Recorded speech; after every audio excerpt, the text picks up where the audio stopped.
Bismillahirrahmanirrahim. Assalamualaikum warahmatullahi wabarakatuh. Teman-teman yang dimuliakan Allah Subhanahu wa taala. Kita ketemu lagi untuk membahas salah satu dari bacaan kita yang memang masih sangat banyak sekali yang ingin saya sampaikan di pembahasan atau bacaan media politik Al-Wa'i, membangun kesadaran umat. Media politik dan dakwah Al-Wa'i, membangun kesadaran umat. Dan untuk pagi ini, di hari Jumat ini, saya mengawali dengan selamat menunaikan ibadah sholat Jumat kepada antum semua, teman-teman muslim dimanapun antum berada. Saya tahu antum ada yang berada di timur dan ada yang berada di tengah Indonesia. Juga teman-teman yang sebentar lagi, insya Allah 1 jam lagi ya, di teman-teman di Indonesia bagian barat. Semoga sekali lagi saya ulang seperti yang pernah sudah saya sampaikan, semoga ibadah Jumat kita hari ini diterima Allah Subhanahu wa taala dengan serangkaian sunnah-sunnah tentu yang kemudian kita laksanakan. Salah satunya lebih cepat gitu ya, datang ke masjid untuk melaksanakan ibadah, entah kemudian sholat sunnah maupun membaca Al-Quran, kemudian zikir dan sebagainya. Di pagi ini saya ingin membacakan sedikit, kemudian juga menjelaskan terkait tema, yaitu penerapan Al-Quran membutuhkan kekuasaan, teman-teman. Penerapan Al-Quran membutuhkan kekuasaan. Ini tulisan yang ditulis oleh Reza Ageng, MAG. Saya mulai saja. Bulan Ramadan, oh iya, jadi sedikit disclaimer dulu ya. Sebenarnya Al-Wa'i ini terbitnya di bulan Ramadan begitu ya. Bulan Ramadan lalu ya. Lalu kemudian karena ini terbitnya di bulan Ramadan, maka tentu tulisannya dimulai dengan penyebutan bulan Ramadan. Tetapi tetap saja bacaan ini tidak ketinggalan karena isinya kemudian sangat kita butuhkan baik di dalam Ramadan maupun di luar Ramadan. Oke. Bulan Ramadan adalah bulan Al-Quran. Para ulama salaf memiliki perhatian khusus terhadap Al-Quran pada bulan mulia tersebut. Mereka meluangkan sebagian besar waktu mereka untuk membaca Al-Quran. Bahkan mereka kadang meninggalkan majelis ilmu untuk sementara demi fokus pada Al-Quran. Sahabat Utsman bin Affan radhiyallahu anhu biasa mengkhatamkan Al-Quran setiap hari sekali. Sebagian sahabat lalu mengkhatamkan Al-Quran dalam sholat malam Ramadan setiap 3 malam. Sebagian lagi ada yang setiap 7 malam dan setiap 10 malam. Mereka membaca Al-Quran baik dalam sholat maupun di luar sholat. Jadi di paragraf awal ini benar-benar kita itu disampaikan terkait dengan rutinitas membaca Al-Quran di bulan suci Ramadan ya.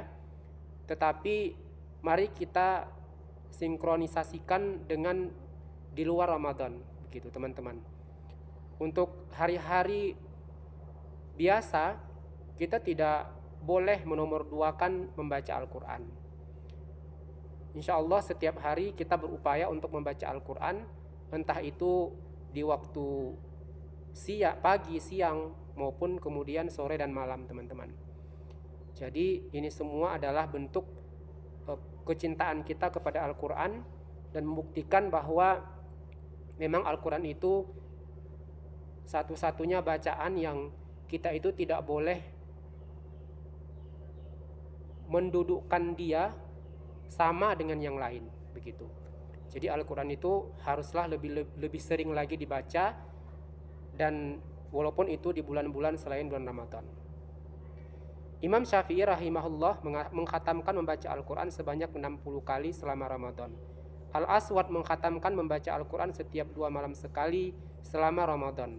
Qatadah biasa mengkhatamkan Al-Quran setiap 7 hari, selama Ramadan setiap 3 hari, dan pada 10 malam terakhir Ramadan di setiap malamnya. Imam Malik rahimahullah jika masuk Ramadan meninggalkan sementara pengajaran hadis dan majelis para ulama, lalu fokus membaca Al-Quran langsung dari mushaf. Sufyan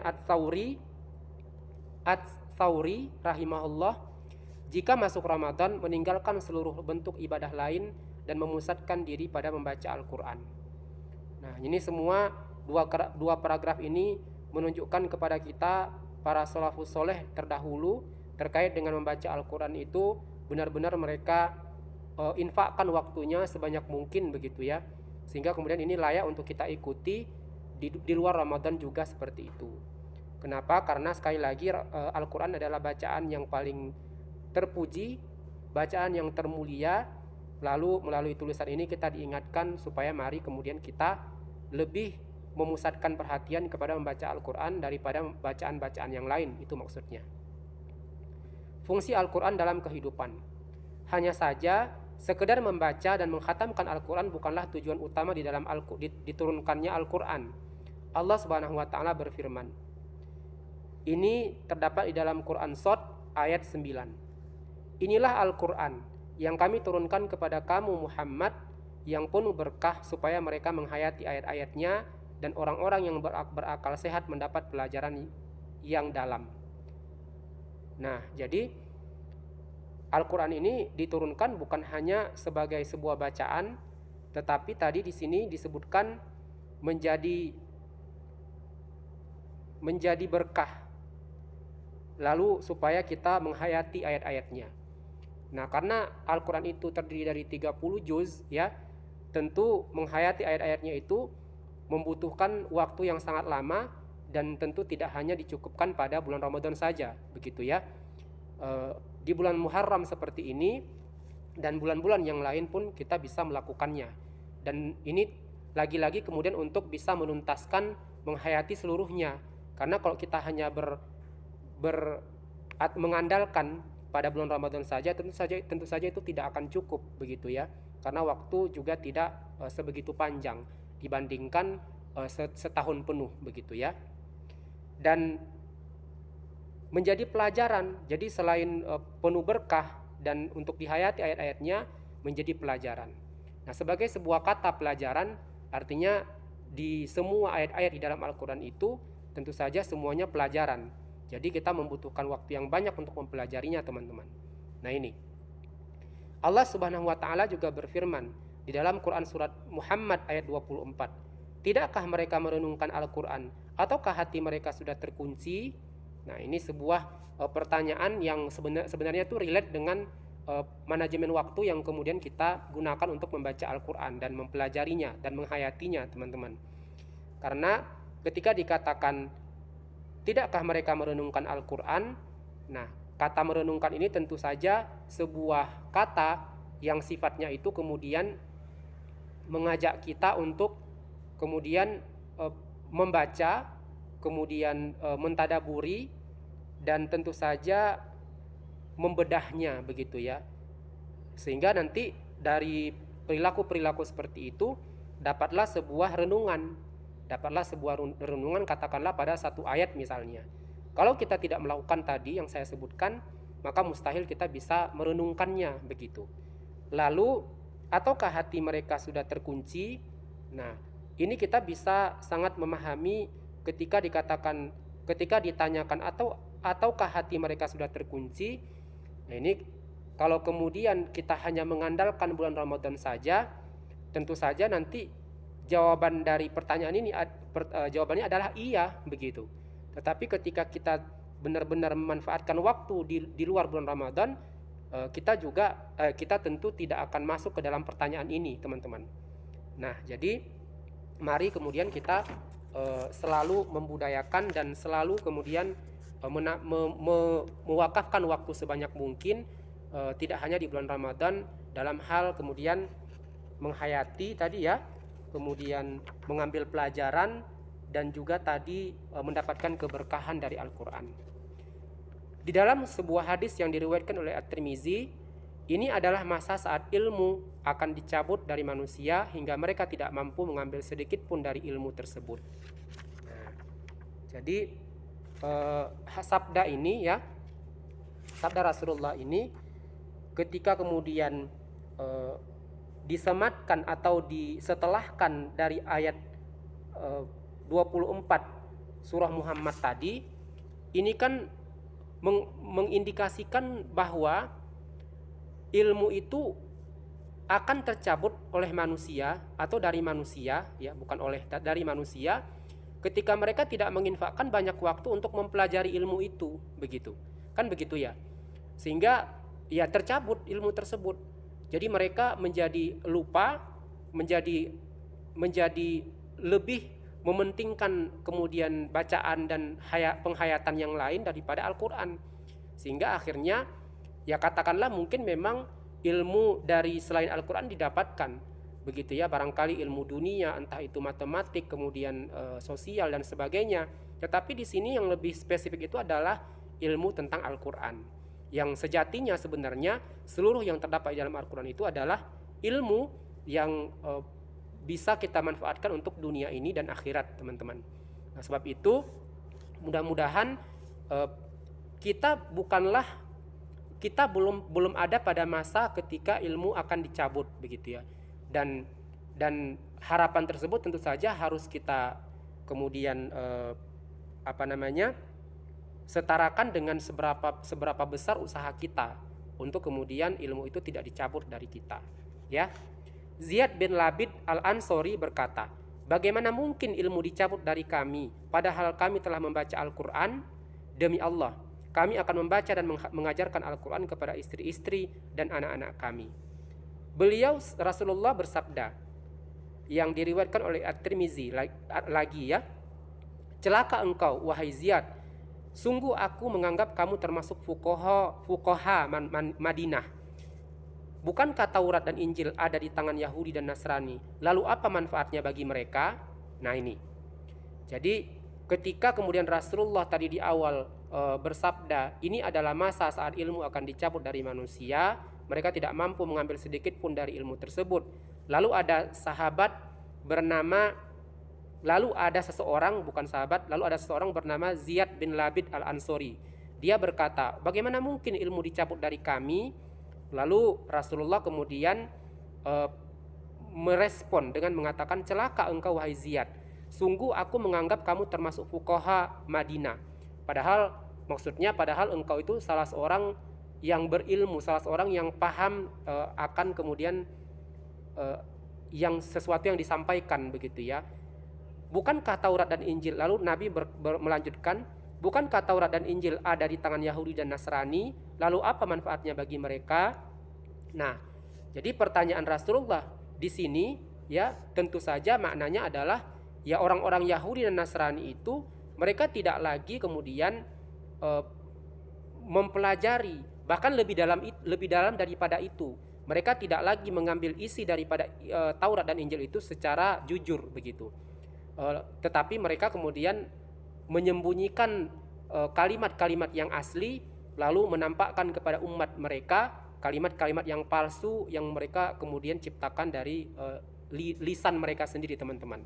Nah ini, jadi kaum Yahudi dan Nasrani saja yang kemudian mereka dikatakan sebagai ahli kitab, tetapi masih kemudian dikatakan Rasulullah bahwa bukankah masih saja kemudian Rasulullah mempertanyakan, dan pertanyaan ini bukan sekedar kemudian memberikan pengetahuan kepada Ziyad bin Labid tadi, dan tentu saja kepada kita juga, tetapi kemudian menegaskan bahwasanya meskipun Al-Quran itu misalnya ya ada di tangan kita hari ini, kalau kita berhenti ya, bukan kalau tidak, tapi kalau kita berhenti atau hanya menginfakkan sebagian waktu saja untuk mempelajarinya, maka akan banyak ilmu yang kemudian lepas daripada kita atau tercabut daripada kita.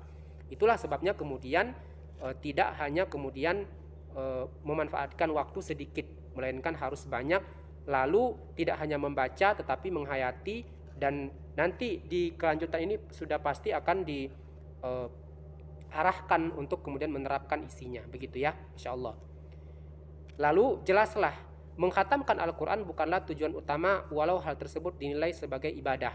Membaca sebagian Al-Quran dengan tadabbur dan perenungan agar dapat diamalkan jauh lebih baik daripada mengkhatamkan seluruh Al-Quran tanpa memahami sedikit pun isinya. Nah ya, tanpa memahami sedikit pun isinya ini maknanya ya kemudian kita tahu bahwa ilmu Al-Quran itu terdiri dari begitu banyak cabang, mulai dari kemudian tajwidnya ya sampai kepada cara untuk memahami lebih detail begitu ya. Lalu nanti kemudian itu dibutuhkanlah perenungan, dibutuhkanlah kajian mendalam, dibutuhkanlah kemudian penelitian dan sebagainya, teman-teman. Nah, jadi kata memahami sedikit pun tidak tanpa memahami sedikit pun ini artinya ya katakanlah satu ayat. Lalu dari satu ayat itu sedikit pun kemudian kita tidak paham misalnya. Nah ini kan artinya kita tidak melakukan tadabbur, kita tidak melakukan penelitian, kita tidak melakukan pembelajaran lebih dalam dan tidak menghayatinya, kan begitu ya. Lalu kemudian ya tidak memahami sedikit pun. Sementara ayat-ayat di dalam Al-Quran itu tidak hanya satu, tetapi ada ratusan ayat begitu ya. Lalu kemudian kita tentu saja membutuhkan sekali lagi waktu yang banyak. Pernah datang seorang laki-laki kepada Ibnu Mas'ud radhiyallahu an dan berkata, "Aku membaca surat-surat mufassal dalam satu rakaat." Ibnu Mas'ud berkata, "Apakah seperti membaca syair dengan cepat? Sesungguhnya ada kaum yang membaca Al-Quran tetapi tidak melewati tenggorokan mereka. Padahal jika Al-Quran itu jatuh ke dalam hati dan menetap di dalamnya, maka ia akan memberikan manfaat." Nah, jadi ketika kemudian kita membaca Al-Quran itu hanya menghabiskan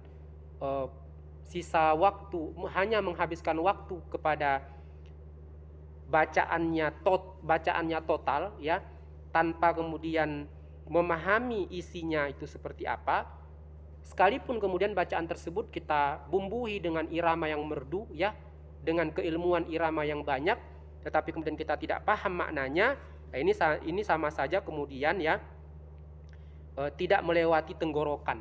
Nah, tidak melewati tenggorokan ini bil makna seperti yang sudah saya katakan, tidak memahami, tidak mengerti. Jadi sia-sia kemudian menyiraminya dengan irama-irama yang merdu kalau kemudian kita tidak memahaminya lebih dalam dan lebih jauh lagi tidak menerapkan daripada isinya. Begitu ya. Al-Hasan Al-Basri berkata, Al-Quran diturunkan untuk diamalkan, akan tetapi manusia malah menjadikan bacaannya semata sebagai amal.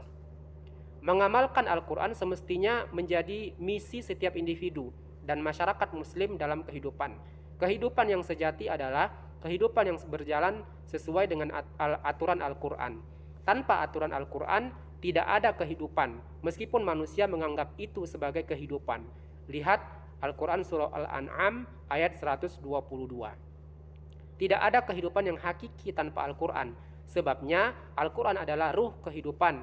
Lihat Al-Quran surah Asy-Syura ayat 52. Nah, ya.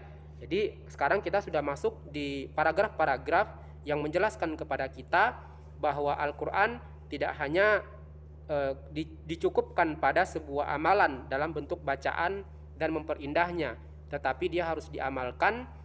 Lalu dengan pengamalan itu kemudian ya kehidupan barulah dianggap ada ya. Kalau kemudian tidak ada pengamalan Al-Quran tersebut, maka kehidupan kita ini dianggap tidak ada ya. Ini maknanya sekalipun hari ini kita bernyawa seperti ini, menghirup udara segar, lalu kemudian bekerja mencari nafkah, berkeluarga dan sebagainya, ya ketika kemudian kita tidak mengamalkan Al-Quran itu pada semua aktivitas itu, maka kehidupan kita tadi yang saya sebutkan itu dianggap tidak ada oleh Allah Subhanahu wa taala ya, dan sesungguhnya oleh kita yang kemudian mengaku beriman kepada Allah Subhanahu wa taala. Saya sangat paham ini ketika kemudian beberapa orang tua mengatakan kepada saya bahwa sepertinya kehidupan ini terasa begitu hambar, terasa begitu putarannya itu begitu kemudian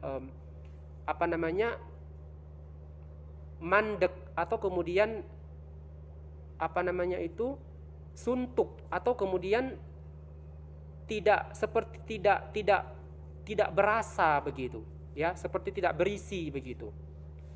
Lalu kemudian mereka mengatakan di waktu yang sama, betul bahwa karena kita hanya menghabiskan waktu pada kehidupan dunia ini, sehingga kemudian merasa bosan, merasa capek dan sebagainya.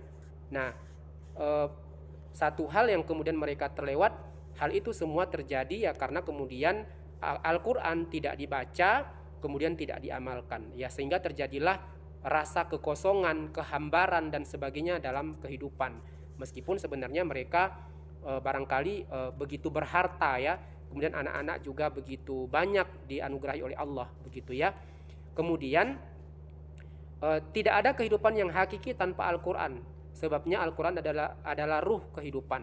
Nah, jadi hakikat kita hidup di dunia ini itu sejatinya adalah untuk mengamalkan isi daripada Al-Quran itu. Jika tidak, maka hakikatnya, ya, itu kita tidak dapat gitu. Hakikat hidup itu kita tidak dapat sebenarnya. Karena yang kita rasakan itu adalah sebatas rasa bangga duniawi, rasa senang duniawi, rasa kenyang duniawi, sementara kemudian yang hakikinya itu kita tidak dapat. Dan untuk mendapatkan hakikinya itu adalah dengan mengamalkan Al-Quran. Mengamalkan Al-Quran misalnya dalam hal individu misalnya. Ketika Allah memerintahkan supaya kita berbuat baik dengan tetangga misalnya, maka kita melaksanakan itu misalnya. Lalu pada soalan keluarga, kepemimpinan dalam keluarga, misalnya seorang ayah diperintahkan oleh Allah Subhanahu wa taala untuk memelihara anak dan istri dari api neraka, ini kan bil makna supaya anak dan istri tidak terjerat pada kemaksiatan, entah itu mengumbar aurat, entah itu makan riba, entah itu berjudi dan sebagainya. Dan semua itu adalah tanggung jawab seorang pemimpin dalam rumah tangga untuk mengawasinya. Begitu juga dalam kenegaraan, teman-teman. Nah, lanjut. Al-Quran disebut sebagai ruh kehidupan karena di dalamnya terdapat segala sesuatu yang dibutuhkan manusia dalam kehidupan dunia mereka dan yang membahagiakan mereka di akhirat kelak, yaitu seperangkat aturan kehidupan atau nizamul hayah yang menghantarkan manusia pada keridhaan Allah. Nah, ini ketika kita mencari tahu apa yang disebut dengan ruh tadi itu, ya. Di dalam Al-Quran terdapat aturan beribadah, aturan makan dan minum, aturan berpakaian, aturan berkeluarga, aturan bermasyarakat, sistem pemerintahan, sistem ekonomi, hingga sistem peradilan dan lain-lain. Bukankah ini menunjukkan bahwa Al-Quran disiapkan oleh Allah Ta'ala sebagai aturan kehidupan agar manusia mencapai kebahagiaan di dunia dan akhirat? Nah, ya, tentu jawabannya ya, bagi kita yang berpikir dan beriman kepada Al-Quran. Inilah cara pandang yang sahih atas Al-Quran yang bahkan dipahami oleh kaum musyrik Quraisy, seandainya yang bahkan dipahami oleh kaum musyrik Quraisy. Jadi sebenarnya kaum musyrik Quraisy itu paham bahwasanya Al-Quran itu adalah seperangkat aturan yang mengatur hidup dan kehidupan. Tetapi karena kemudian ego mereka, karena nafsu mereka, karena mereka tidak mau untuk belajar dan menerima pelajaran, nah mereka akhirnya tidak mendapatkan ruh dari Al-Quran itu. Mereka hanya sekedar mengakui kebenarannya, tetapi mereka tidak mau menerima ruh tersebut atau tidak mempergunakan ruh tersebut, begitu ya, kurang lebih. Seandainya kaum musyrik pada masa Nabi SAW memahami bahwa tuntutan Al-Quran hanyalah sekedar dibaca saja, tentu mereka tidak akan memerangi Nabi SAW dan terlibat dalam peperangan berdarah tersebut. Jadi mereka sangat paham, orang-orang musyrik Quraisy itu. Tinggal lagi kita, apakah benar-benar kita paham atau tidak. Kalau kita benar-benar paham, marilah kemudian jangan menjadi seperti kaum musyrik Mekah, ya. Marilah kemudian menjadi seorang muslim sejati sebagaimana yang kita kehendaki sebenarnya, begitu ya. Akan tetapi mereka memahami bahwa dakwah Islam bermakna penerapan Al-Quran dalam segala urusan kehidupan manusia, individu, masyarakat maupun negara. Jadi saya tahu di tengah-tengah kita, di tengah-tengah saya, ada banyak teman-teman atau antum semua yang juga paham sebagaimana orang-orang musyrik Quraisy itu paham bahwasanya Al-Quran adalah sebuah sistem yang wajib untuk diterapkan. Tetapi lagi-lagi kemudian ini terkait dengan terima kasih atas informasinya, bukan saya nggak mau dengar. Ya, saya kembalikan sedikit kepada bacaan sebelumnya, yaitu mencari arah melawan arus. Lanjut, Al-Quran dan kekuasaan. Aspek kenegaraan merupakan bagian tak terpisahkan dari pengamalan Al-Quran dalam kehidupan. Syekh Abdul Qadim Zallum dalam Afkar Siyasiyah li Hizib At-Tahrir menulis, Islam sebagai sebuah mabda atau ideologi bagi negara, masyarakat dan kehidupan telah menjadikan negara dan pemerintahan sebagai bagian integral dari Islam. Islam memerintahkan kaum muslim untuk menegakkan negara dan sistem pemerintahan serta menerapkan hukum-hukum Islam dalam kehidupan. Ya. Jadi tidak bisa dipisahkan antara Islam dan negara. Puluhan ayat telah diturunkan dalam Al-Quran yang mulia mengenai persoalan pemerintahan dan kekuasaan. Semuanya memerintahkan kaum muslim untuk berhukum dengan apa yang telah Allah turunkan. Ayat yang dimaksud diantaranya adalah ayat berikut, Al-Quran Surah Al-Ma'idah ayat 49. Hendaklah engkau memutuskan perkara di antara mereka menurut wahyu yang telah Allah turunkan. Janganlah engkau mengikuti hawa nafsu mereka. Waspadailah mereka agar mereka tidak dapat memperdayakan engkau untuk meninggalkan sebagian apa yang telah Allah turunkan kepadamu. Saya sudah membaca berkali-kali ayat ini dalam Al-Quran secara berurutan. Ya, memang ayat ini secara garis besar sedang membahas terkait dengan orang-orang kaum Bani Israel, kaum Yahudi dan Nasrani, begitu ya. Tetapi kemudian Al-Quran, karena Al-Quran ini diturunkan kepada Rasulullah dan sebagai mukjizatnya, tentu saja ayat ini juga membicarakan tentang kita, ya, bukan hanya terkait mereka atau orang-orang Yahudi dan Nasrani tadi, teman-teman. Sebab itu, marilah kemudian menyadarinya, ya. Urusan kenegaraan bukan sekedar bagian dari ajaran Al-Quran yang harus diamalkan. Urusan kenegaraan bukan sekedar bagian dari ajaran Al-Quran yang harus diamalkan. Bahkan penerapan Al-Quran sangat membutuhkan atau bergantung pada keberadaan negara atau kekuasaan itu sendiri. Imam Al-Ghazali menulis dalam Al-Iqtisad fi Al-I'tiqad, karena itulah dikatakan agama dan kekuasaan adalah dua saudara kembar.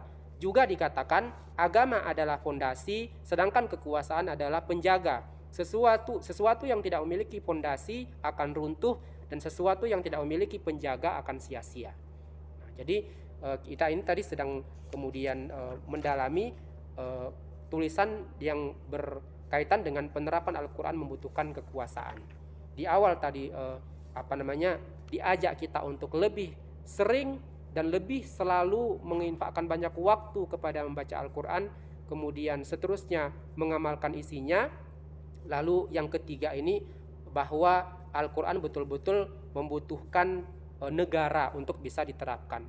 Jika tidak, maka seluruh daripada isi Al-Quran itu tidak akan bisa diamalkan secara sebenarnya, secara seluruhnya, secara kafah, begitu ya. Hanya mungkin untuk urusan-urusan kecil seperti keluar masuk WC dan sejenisnya. Dengan kata lain, tanpa adanya otoritas kekuasaan, manusia yang diliputi hawa nafsu tetap tidak akan taat pada Al-Quran, dan akan terjadi pula perselisihan dalam tata cara penerapan Al-Quran. Selain itu, banyak hukum-hukum Al-Quran yang tidak dapat dilaksanakan melainkan oleh negara, atau tidak efektif penerapannya kecuali oleh negara. Bahkan ada pula yang tidak boleh diterapkan kecuali oleh negara. Nah, jadi teman-teman yang dimuliakan Allah SWT, dengan kata lain, tanpa adanya otoritas kekuasaan, manusia yang diliputi hawa nafsu tetap tidak akan taat pada Al-Quran. Nah, jadi seperti kemudian yang kita ketahui bahwasanya seorang kiai atau seorang ustadz yang ketika dia hidup di kehidupan yang seperti hari ini, ya, dia tetap kemudian berpeluang untuk tidak taat pada Al-Quran, meskipun kemudian aktivitasnya, gelarnya dan sebagainya itu memang sebenarnya sudah sesuai dengan Al-Quran mungkin, ya. Tetapi karena kemudian Al-Quran itu tidak diterapkan dalam otoritas kekuasaan, maka seorang kiai ataupun ustadz, ataupun guru agama, ataupun dosen agama dan sebagainya, dia tetap tidak akan bisa taat pada Al-Quran. Ya, karena dia memiliki hawa nafsu, dan hawa nafsunya itu hanya bisa dibatasi dengan adanya otoritas kekuasaan. Dan dalam hal ini tentu saja kekuasaan Islam, yaitu khilafah, teman-teman. Penerapan hudud dan kisos, memungut dan menyalurkan harta zakat, menyelesaikan sengketa di antara sesama rakyat, dan lain-lain memerlukan adanya kekuasaan. Lebih jauh, banyak urusan yang lain seperti mencegah kebodohan dan dengan menyelenggarakan pendidikan, mengobati rakyat yang menderita sakit dengan layanan kesehatan, mencegah kesyirikan dengan dakwah, edukasi dan memberantas praktik kesyirikan, mencegah kemiskinan dan memeratakan distribusi kekayaan dengan menegakkan sistem ekonomi Islam dan menghapus riba, menyebarkan Islam ke seluruh dunia dengan dakwah dan jihad, menjaga setiap jengkal perbatasan wilayah Islam dari segala bentuk invasi dan penjajahan. Semua itu merupakan ajaran Al-Quran yang tidak dapat dilakukan kecuali dengan adanya institusi kekuasaan.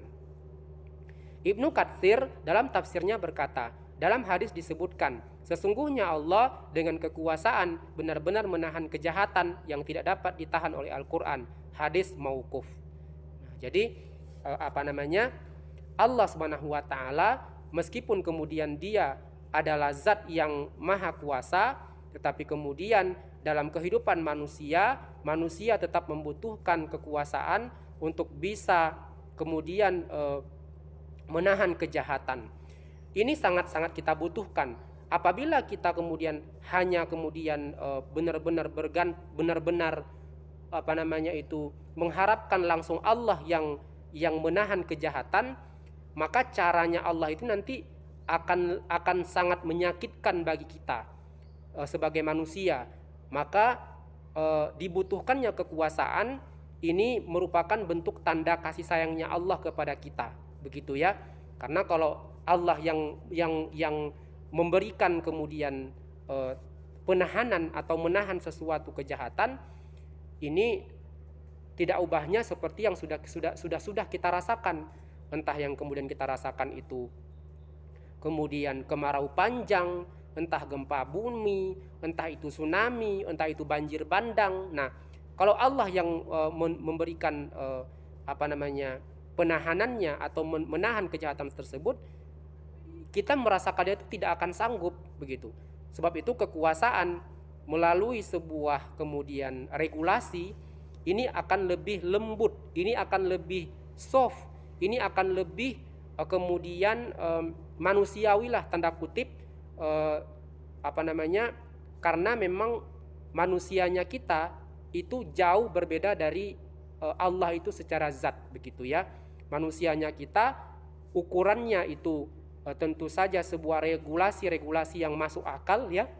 Sedangkan kekuasaan Allah, sedangkan kemudian azab Allah itu melebihi jauh daripada itu, begitu ya.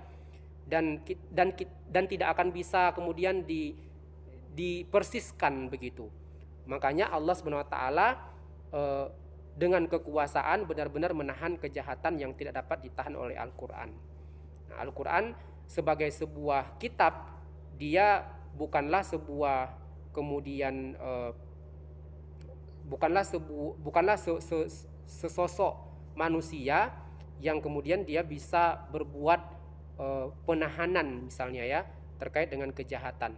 Ya, sebagai sebuah kitab dia hanya tertulis sebuah perintah yang untuk kemudian dilaksanakan atau untuk tidak dilaksanakan, untuk dilaksanakan dan ada yang tidak untuk dilaksanakan. Maksudnya dengan kekuasaan Allah mencegah perbuatan keji dan dosa yang tidak bisa dicegah hanya dengan Al-Quran beserta ancaman yang tegas dan peringatan yang keras yang terkandung di dalamnya. Inilah realitas yang terjadi. Nah, jadi katakanlah perbuatan keji dan dosa itu ya seperti kemudian korupsi baru-baru ini ya. Koruptor perbuatannya itu tidak bisa kemudian diapa-apakan oleh Al-Quran jika tidak ada kekuasaan, begitu ya. oleh kekuasaan, kemudian koruptor tersebut dipotonglah kemudian tangannya atau diasingkanlah dia ke tempat asing yang kemudian tidak tidak tersentuh oleh masyarakat, begitu ya. Dan itu semua membutuhkan sekali lagi kekuasaan, ya, untuk kemudian ditaati, untuk kemudian taatlah kemudian orang tersebut, begitu. Bahkan Imam Ibnu Al-Mubarak menuturkan syair, betapa banyak kezaliman yang Allah tolak dengan adanya kekuasaan sebagai rahmat darinya bagi agama kita dan juga bagi kehidupan kita. Andai tidak ada khalifah, niscaya jalan-jalan tidak aman bagi kita, dan orang yang paling lemah akan menjadi rampasan bagi orang yang paling kuat di antara kita. Jadi kita ini sebagai manusia biasa yang tentu saja sifatnya itu tidak seperti Allah Subhanahu wa taala, maka kehadiran sosok khalifah, kehadiran sosok pemimpin yang taat kepada Allah ini akan menyamaratakan rasa kita, gitu ya, atau kemudian menciptakan keadilan kepada kita sebagai sesama manusia, teman-teman. Karena tentu saja sebagai seorang manusia dia sangat-sangat membutuhkan yang namanya adil, yang namanya tentram dan sebagainya. Adapun Allah sendiri itu tidak sama untuk kebutuhannya terkait itu, ya. Bahkan tidak membutuhkan itu, ya. Khilafah, institusi penerap Al-Qur'an. Kekuasaan untuk menerapkan Al-Qur'an itulah khilafah. Ya, Syekh Abdul Qadim Zallum mendefinisikan khilafah adalah kepemimpinan umum bagi seluruh kaum muslim di dunia untuk menegakkan hukum-hukum syariah Islam dan mengemban dakwah Islam ke seluruh penjuru dunia. Khilafah itulah imamah. Sistem khilafah memang menjadikan setiap orang yang diangkat sebagai pemimpinnya atau khalifah memiliki tugas menerapkan Al-Qur'an. Lihatlah pidato Abu Bakar As-Siddiq radhiyallahu an tatkala dilantik sebagai khalifah. Taatilah aku selama aku menaati Allah dan Rasulnya. Jika aku mendurhakai Allah dan Rasulnya, maka tidak ada kewajiban atas kalian taat kepada diriku. Ini isi pidatonya Abu Bakar As-Siddiq, sahabat radhiyallahu yang termulia. Ketaatan kepada Allah dan Rasulnya tentu dibuktikan dengan mengamalkan dan menegakkan Al-Qur'an. Apalagi setiap urusan harus merujuk pada Al-Qur'an dan As-Sunnah. Lihat Al-Qur'an surah An-Nisa ayat 59. Hanya sistem khilafahlah yang kekuasaannya didedikasikan agar Al-Qur'an dan As-Sunnah sebagai otoritas kedaulatan hukum. Hal ini ditunjukkan oleh pilar pertama dari 4 pilar sistem pemerintahan Islam, yaitu kedaulatan di tangan syariah, bukan di tangan umat. Pilar di atas dijelaskan oleh Syekh Abdul Qadim Zallum dalam Nizam Al-Hukum fi Al-Islam. Dari sinilah kedaulatan berada dalam syariah. Karena itu khalifah tidak dibaiat oleh umat sebagai seorang pekerja atau buruh yang menjalankan kehendak mereka, sebagaimana yang terjadi di dalam sistem demokrasi seperti hari ini. Sebaliknya, khalifah dibaiat oleh umat berdasarkan kitab Allah dan sunnah Rasulnya agar ia melaksanakan keduanya, yaitu menegakkan syariah, bukan melaksanakan apa yang diinginkan oleh manusia. Dengan demikian, keberadaan institusi khilafah merupakan jaminan satu-satunya bagi penerapan Al-Qur'an beserta kandungan dan hukum-hukumnya secara real dan efektif dalam kehidupan kaum muslim.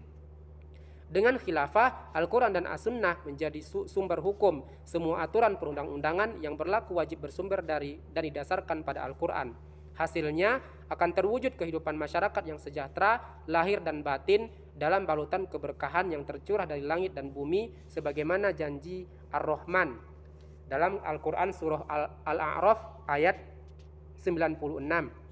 Sekiranya penduduk negeri-negeri beriman dan bertakwa, niscaya kami akan membukakan untuk mereka berbagai keberkahan dari langit dan bumi. Akan tetapi ketika mereka mendustakan para rasul dan ayat-ayat kami, karena itulah kami menyiksa mereka disebabkan oleh apa yang selalu mereka kerjakan. Nah, teman-teman yang dimuliakan Allah SWT, kita sudah di akhir dari bacaan ini. Saya kemudian menutupnya dengan mari kemudian kita betul-betul ya terhadap Al-Qur'an itu kita baca, kita dalami, kita teliti, kita terapkan, kita amalkan, dan kita dakwahkan kepada seluruh manusia di permukaan bumi ini, teman-teman.